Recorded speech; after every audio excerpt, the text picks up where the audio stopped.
Target করে গণমাধ্যমে হামলা গণতন্ত্রের ওপর আঘাত বলে মন্তব্য করেছেন বিএনপি মহাসচিব মির্জা ফখরুল ইসলাম আলমগীর।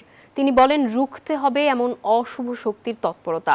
আর কোনো ধরনের মব সমর্থন করে না এনসিপি বলে জানিয়েছেন নাহিদ ইসলাম।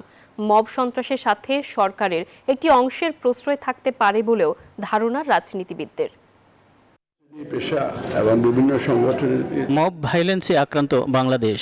এখান থেকে দেশ ও মানুষকে বাঁচাতে প্রতিবাদের পাশাপাশি প্রতিরোধ গড়ে তোলার জন্য নাগরিক সমাজ, মানবাধিকার কর্মী, সাংবাদিক সমাজ, রাজনীতিবিদদের সাথে নিয়ে যৌথ প্রতিবাদ সভা করেছে সম্পাদক পরিষদ ও নোয়াব। সোমবার রাজধানীর একটি হোটেলে মব ভায়োলেন্সের বিরুদ্ধে প্রতিবাদ সভার আয়োজন করে সম্পাদক পরিষদ। সেখানে উঠে আসে সরকারের ব্যর্থতার কথা।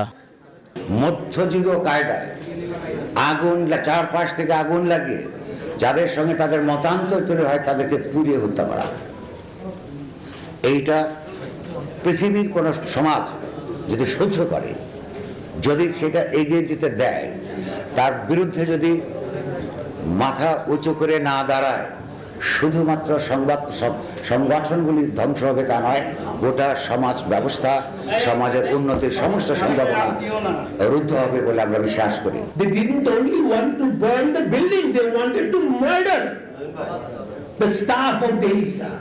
ওসমান হাদি হত্যা, গণমাধ্যমে আগুন, লক্ষ্মীপুরে আগুনে পুড়িয়ে শিশু হত্যা ও ময়মনসিংহে ধর্মীয় উস্কানিতে হত্যার ঘটনাকে এক সূত্রে বাধা বলছেন রাজনীতিবিদরা।